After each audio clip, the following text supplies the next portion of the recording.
Hare Krishna, muy buenos días. Namo Vishnu Padaya Krishna Prestaya Bhutale Srimate Bhaktivedanta Swaminiti Namine Namaste Saraswate Deve Gauravani Prasharine Nirvise Sasunyavadi Pashatya Deshatarine Shaya Sri Krishna Chaitanya Prabhu Nityananda Sri Advaita Gadavnara Srivasadi Gaura Bhakta Vrinda Hare Krishna, Krishna Krishna, Hare Hare, Hare Rama, Rama Rama, Hare Hare. Hare Krishna, reiterados después de tantos días sin poder compartir algo sobre textos del Srimad Bhagavatam, pues hoy estamos teniendo la posibilidad de volver a hacerlo.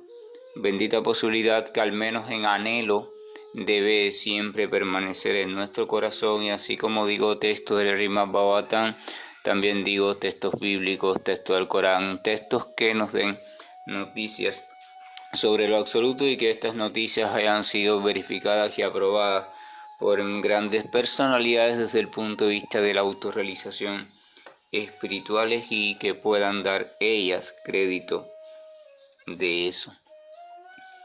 Los últimos dos textos leídos, sobre los cuales he reincidido, he volvido varias veces por su importancia, son los siguientes, donde el Señor Supremo supuestamente le dice a Brahma, el creador del presente universo material, o el que se encarga, ocupa ese puesto de, por decirlo así, ingeniero en jefe, le dice: yo te deseo buena suerte, oh Brahma, puedes pedirme a mí, el dador de toda bendición, todo lo que desees.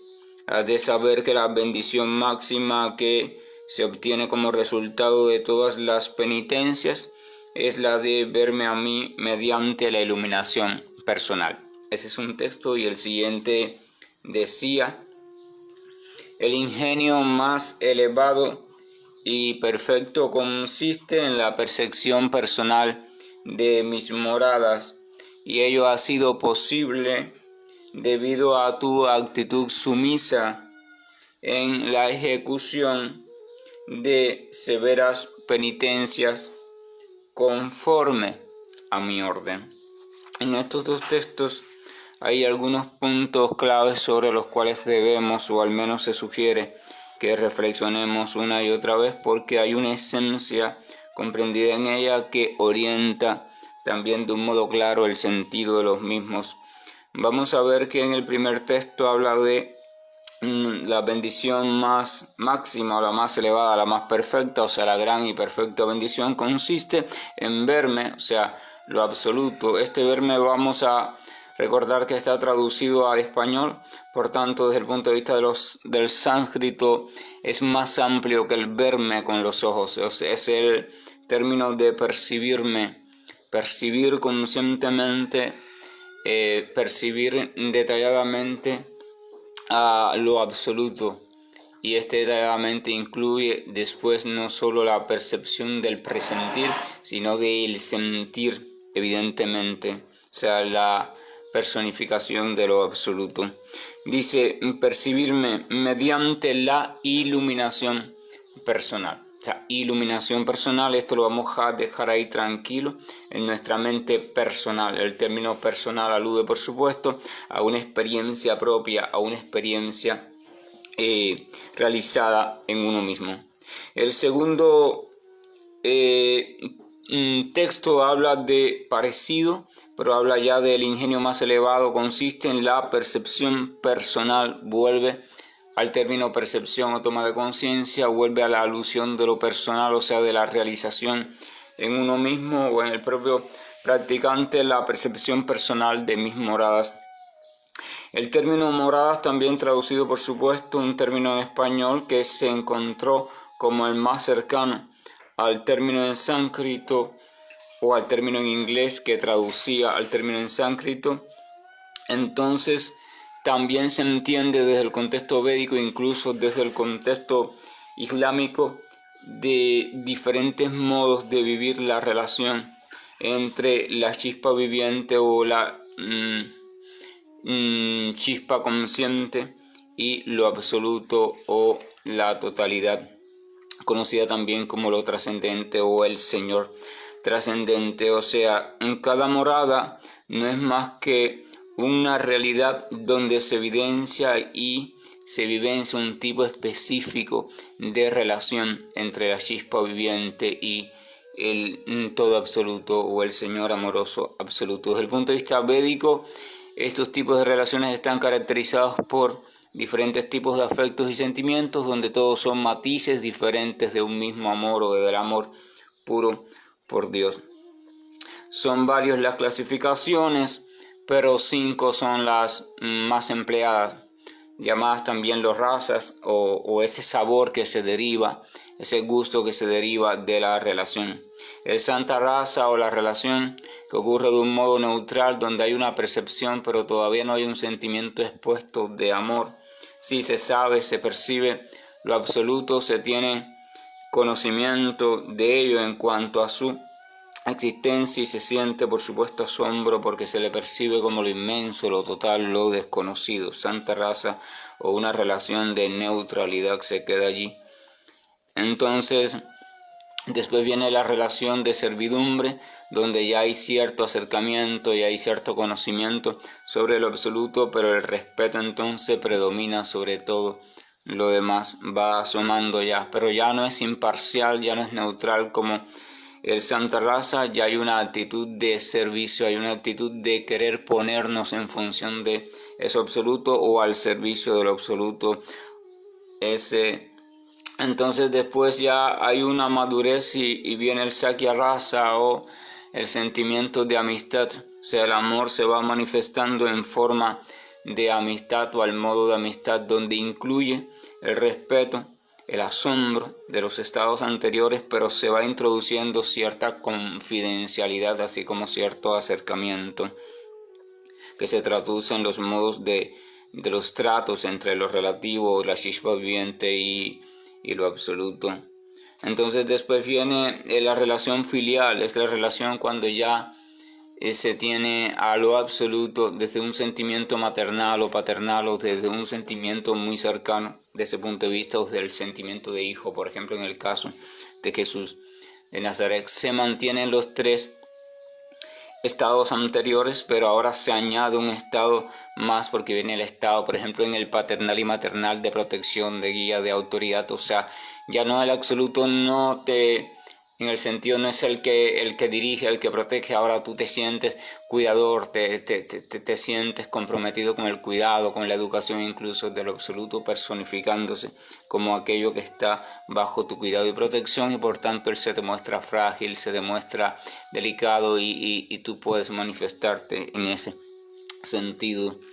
En el caso de la cultura védica, Madre Yashoda, por ejemplo, es una de estas personificaciones. Y después viene el sentimiento llamado conyugal, no desde el punto de vista de la unión sexual, sino desde el punto de vista de la entrega total, donde están incluidos todos los roles o tipos de relaciones anteriores.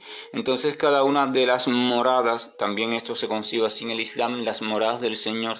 De hecho, los nombres del Señor absoluto, los nombres de Dios, no son más que expresiones sintetizadas, semillas de una morada en específico, de un tipo de relación en específico. Cuando usted dice el todo bondadoso, es porque ese practicante está percibiendo, está teniendo una experiencia de relación con Dios donde le percibe como un océano de bondad ilimitada.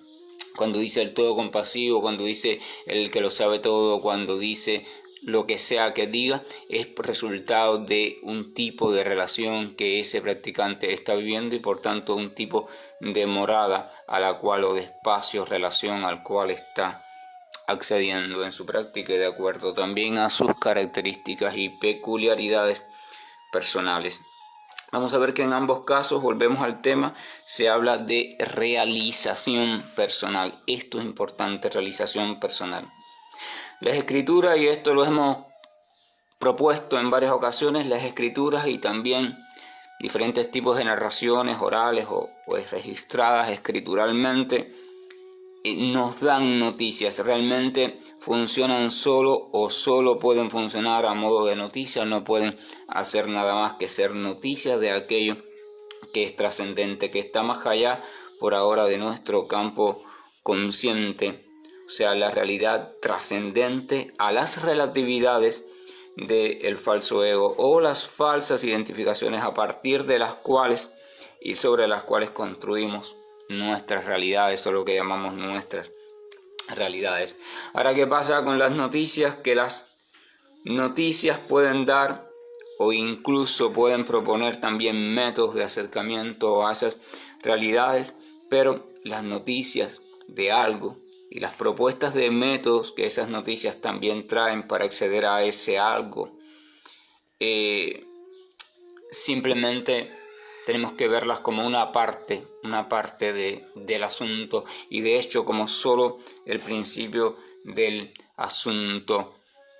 Y es que la noticia y el método por sí mismos no conducen al humano, no conducen a la chispa viviente que está viviendo su existencia desde el cuerpo humano, no le conducen hacia la autorrealización ni hacia lo trascendente o hacia la relación consciente con lo absoluto, pues la noticia y los métodos por sí mismos no son más que información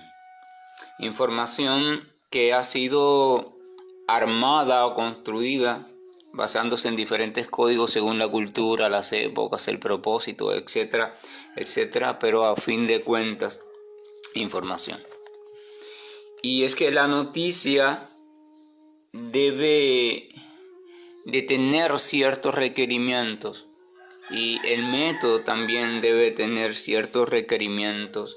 Y es que la noticia y el método también deben verificarse y ejecutarse para que entonces pueda abrirse la posibilidad de tránsito hacia lo trascendente, tránsito progresivo conforme también a las peculiaridades personológicas de cada practicante o de cada persona.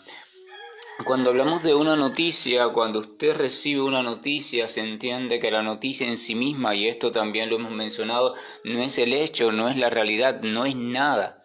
Ella es simplemente un eco y el eco no es el sonido original. O sea, la noticia no es la trascendencia o no es lo trascendente en sí mismo, sino es uno de los tantos ecos o de las formas de ecos por los cuales o por el cual lo trascendente se ha filtrado o se filtró en una época determinada, a un pueblo determinado, a una persona determinada. Eso es importante tenerlo en cuenta.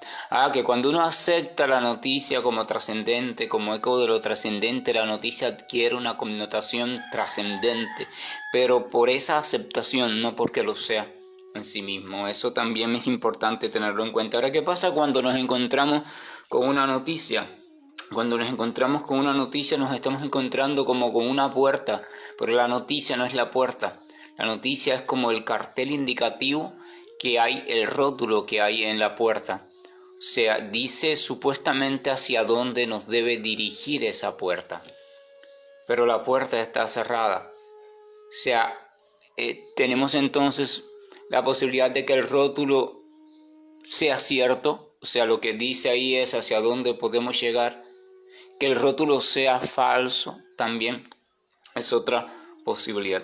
Por tanto, frente a la noticia tenemos tres posibles opciones. Tenemos la opción de aceptar incondicionalmente la noticia, es lo que llamamos la fe absoluta. Esta opción requiere de una absolutez total. O sea, yo recibo la noticia y yo doy por cierto totalmente la totalidad de la noticia. Y en base a ello, entonces yo deposito toda mi confianza, mi corazón y mi mente. Claro, ¿qué pasa? La noticia me llega codificada, repito, según la época, el lenguaje, y por tanto la aceptación de la noticia requiere también un cierto filtraje, un cierto tener en cuenta ese aspecto, porque hay partes de la noticia que son descriptivas literalmente, pero hay otras partes que son evocativas, que simplemente evocan, que solamente hacen referencia a algo y por tanto no deben de ser tomadas literalmente. Esto es importante tenerlo en cuenta en ese asunto. Ahora, ¿qué pasa con la aceptación incondicional? es el método o la forma más directa, es la forma más completa, pero tiene un requerimiento básico que es siempre acompañante de la fe, y es el hecho de que la noticia sea totalmente veraz, que la noticia sea totalmente confiable. Porque si yo acepto de primera instancia algo y ese algo no es veraz, pero yo lo acepto sin verificarlo, entonces ese algo me va a conducir simplemente hacia otro departamento de la realidad del ego falso, hacia otro departamento fantasioso, hacia otro departamento de la mente, a fin de cuentas hacia otro departamento dentro de la misma burbuja del universo de realidades materiales, así que no va a funcionar adecuadamente para trascender o para acercarme a la autorrealización. ¿Qué pasa? La literatura védica nos anuncia, así como otras literaturas, de la degradación progresiva de la humanidad con el paso del tiempo, ¿verdad? Y en esa degradación progresiva nos habla de la pérdida progresiva de la veracidad.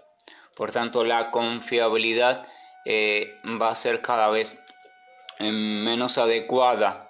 O sea, el confiar así de una primera instancia en todo va a ser cada vez lo menos recomendado. Esto va a traer consigo y está trayendo consigo también que hay que ser muy cuidadoso entonces en la cuestión de la fe. Por eso es que la religión que es basada evidentemente sobre la fe, va a ser cada vez el método menos adecuado en el sentido de la práctica original de la religiosidad, porque al no haber veracidad o al estar la veracidad cada vez más comprometida, entonces la fe, el creer en ese algo que no es confiable, entonces va a ser una conducta para nada ya apropiada. Entonces ahí tenemos el punto débil de esa primera actitud. La segunda actitud frente a la noticia sería simplemente negarla. O sea, la niego, no la verifico, no esto, no aquello, yo simplemente la niego, leo el rótulo de la puerta y digo, no, ese rótulo no tiene nada que ver con lo que yo pienso, con lo que yo he aprendido, con lo que me han dicho, así que simplemente no voy a entrar por esa puerta, o simplemente ni siquiera lo acepto como posibilidad. Ahora, la negación de la noticia te salva por un lado de la falsa noticia o de la no veracidad, pero por el otro lado nos cierra la posibilidad o aquello que quizás incluso en la falsa noticia hay de buena noticia. O sea, nos niega, nos cierra toda posibilidad de acceso o de adelanto hacia lo trascendente. También es una actitud poco recomendada porque es extremista en el otro sentido. Si el primer sentido puede llevar al peligro de caer en las redes de la no veracidad, este nos cierra por completo las puertas hacia la autorrealización. Y la tercera opción sería la más lúcida, la más racional, la más apropiada para estos tiempos, es simplemente tomar a la noticia, aceptar a la noticia como posibilidad. No se acepta absolutamente, no se acepta a ciegas, pero tampoco se niega, simplemente se toma como posibilidad. O sea, es posible que esta noticia esté hablando sobre algo realmente cierto, aunque yo ahora mismo no lo tenga en mi experiencia, no lo tenga en mis saberes, etcétera, etcétera, pero es posible que sea cierto. Eso es una postura de abordaje científico, de abordaje crítico, mezclándose con la cuestión trascendente. Repito, es la actitud más adecuada de acuerdo a las características de los tiempos. La más rápida es la de la fe, la más directa es el camino recto, pero en estos tiempos también es la menos adecuada porque implica la necesidad de verificación. Ahora, ¿qué pasa cuando yo acepto algo como posibilidad? O sea, entonces se necesita de un siguiente paso, emprender un proceso de verificación. O sea, esa noticia es posible que sea cierta, ese conjunto de descripciones es posible que sea cierto, lo trascendente es posible que sea cierto, etc. Eso exige un proceso de verificación. Ese proceso de verificación debe irse construyendo, realizando del modo más imparcial posible. O sea, la observación crítica no debe casarse con ningún aspecto o preferencia, porque entonces empieza a sesgar sus resultados. Debe uno ser lo más imparcial posible, lo más neutral posible. Esto también se recomienda en el Bhagavad Gita, que pertenece a la cultura védica. Ahora, ese proceso de verificación, ¿cómo lo hago? Ese es el método que está implícito en la propia noticia, los métodos que se han desarrollado dentro de las propias, o se han desarrollado y transmitido dentro de las propias noticias de lo relativo. Es lo que se llaman los caminos, las escuelas, etcétera, etcétera, y que también está condicionado por época, etcétera, etcétera, etcétera. Y ahí viene el trabajo serio. La noticia se recibe, porque si no se recibe no se puede dar por posibilidad. Se recibe. Una vez se recibe, desde una postura crítica, inteligente, se acepta como posibilidad y se emprende un proceso organizado, confiable, científico de verificación. Científico significa en este caso lúcido, inteligente, de verificación, por supuesto bien guiado. Se analizan los métodos, se ve el que es más adecuado para usted y también para su circunstancia. Se busca comprender la esencia de ese método y, si es posible, alguien que nos guíe en ella, alguien que lo esté realizando más avanzado que nosotros o que lo haya realizado por completo, cosa muy rara de encontrar. Y entonces uno se pone en calidad de estudiante, se pone en calidad de entrenado por el entrenador. O sea, viene la relación maestro-discípulo, de la cual ya hemos hablado también en otras ocasiones, y empieza el proceso de verificación. Ahora, ¿qué pasa? La noticia debe despertar en nosotros el deseo de ser verificada. Está aquella persona que quiere verificarla porque tiene cierta duda, pero está aquella persona que siente, al escuchar la noticia, de algún modo le fue transmitida de tal manera que despertó en ella el deseo de verificarla. Ella quiere verificarla.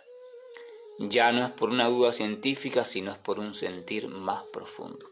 Ahí hay una diferencia, si pueden ver. A una la mueve el sentir para verificarla, está movida por el sentir, y la otra, el deseo de verificarlo, está movido por el deseo de saber si es cierto o no, valorándola como posibilidad. Los que son movidos por el sentir son los que emprenden el camino místico. Los que son movidos por el deseo de verificación científica emprenden el camino del conocimiento, también conocido en sánscrito como el Jnana Yoga o el camino del conocimiento, ¿verdad? Los dos deben ir a verificar la misma noticia, y si es cierta deben llegar a la misma realidad por verificaciones o métodos diferentes, pero a la misma morada de lo absoluto. Estos dos textos nos hablan de la necesidad de la percepción personal, de la necesidad de la realización personal, de la necesidad de la toma de conciencia o verificación consciente de la realidad de esa presencia de la cual se habla en las Escrituras, de lo absoluto como absoluto, aquello que está más allá de nuestra realidad relativa y de las otras realidades relativas, la realidad de lo absoluto como algo independiente, la realidad de lo absoluto como algo perceptible desde el punto de vista también de detalles completamente transmisibles, o sea, descriptibles, y de lo absoluto como una realidad con la cual y en la cual se puede establecer un tipo específico de relación basada preferentemente en el amor, para que sea completa y para que pueda abrirnos las puertas al más absoluto de los conocimientos, porque solo el amor puede hacerlo. Que la gracia y el amor de nuestro amoroso Señor nos acompañe y nos ayude a ir entendiendo este asunto del modo más simple posible, a ir aceptando las noticias y a ir de algún modo verificándolas o encaminándonos en ese sentido. Hare Krishna, buen día, y estoy terminando la grabación. Krishna Krishna Krishna Shri कृष्ण गोविंद हरे मुरारी, जनाथ नारायण वासुदेव। श्री कृष्ण गोविंद हरे मुरारी, जनाथ नारायण वासुदेव। श्री कृष्ण गोविंद